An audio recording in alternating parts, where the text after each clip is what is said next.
Hi everyone, this is Father Cal Christensen and I'm pastor of St. Pius X Parish here in Montlake Terrace.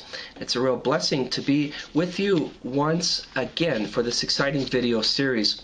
Well, the question that I've been asked this week is, when and how is the Pope infallible? Well, this is a very good question, and it's a question that confuses a lot of people, so let's dive right in and tackle it. Well, we begin with the 16th chapter of Matthew. And we come across a very important encounter between Peter and Jesus. Jesus says to Peter, "And I tell you, you are Peter, and on this rock I will build my church, and the gates of Hades will not prevail against it. I will give you the keys of the kingdom of heaven, and whatever you bind on earth will be bound in heaven, and whatever you loose on earth will be loosed in heaven." We see Peter being singled out by Jesus for a very important mission. He's given a special moral authority that is not given to any of the other disciples. Well, shooting ahead a little bit to the 21st chapter of John, we come across another significant encounter between Jesus and Peter. Jesus says to Peter, "Simon, son of John, do you love me more than these?" He said to him, "Yes, Lord, you know that I love you." Jesus said to him, "Feed my lambs." Well, this happens 2 more times. And so I think what's very significant in this 21st chapter of John is that, first of all, Peter is forgiven for his threefold denial of Jesus, which happens earlier on in the gospel. And secondly, most importantly for this question, a very special mission, a special authority is given to Peter directly from Jesus. Feed my lambs, tend my flock, take care of my church. Well, this authority that was given to Peter was passed along to his successors.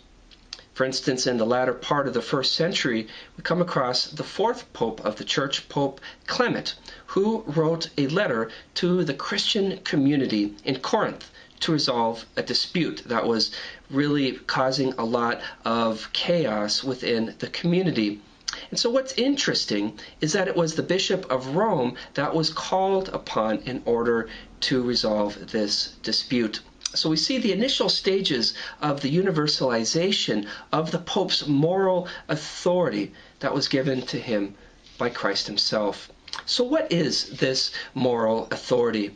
Well, let's look at the actual definition of papal infallibility as it was defined by the First Vatican Council in 1870. And it says, when the Pope intends to teach by virtue of his supreme authority on a matter of faith and morals, it's going to focus on faith and morals, to the whole church, he is preserved from error. Now, it's interesting to note that since 1870, only one thing has been formally defined through the use of papal infallibility, and that was the dogma of the Assumption of the Blessed Virgin Mary, pronounced by Pope Pius XII in 1950. Well, papal infallibility is an incredible gift to the universal church because we can have a sense of surety that when the Pope speaks on issues regarding faith and morals, he speaks without error. There is no doctrinal error. It is very much as if the Holy Spirit is speaking directly to us through the Pope. So it's an incredible gift to the universal church. Well, a lot of people seem to think that everything that the Pope says, everything that the Pope writes is infallible. Well, we know that that's not the case. Again, it's only when the Pope is writing and speaking on issues regarding faith and morals, those statements are infallible. But there's many things that the Pope says that are not considered infallible at all. And I think a good example, a good recent example, are the books that were written by Pope Emeritus Benedict XVI, his Jesus of Nazareth series. Those books were written in order to enrich our understanding of Jesus Christ and to add to the area of theology known as Christology. Those books are not considered infallible. I hope this answer helped answer your question. Thank you so much for asking it. God bless you.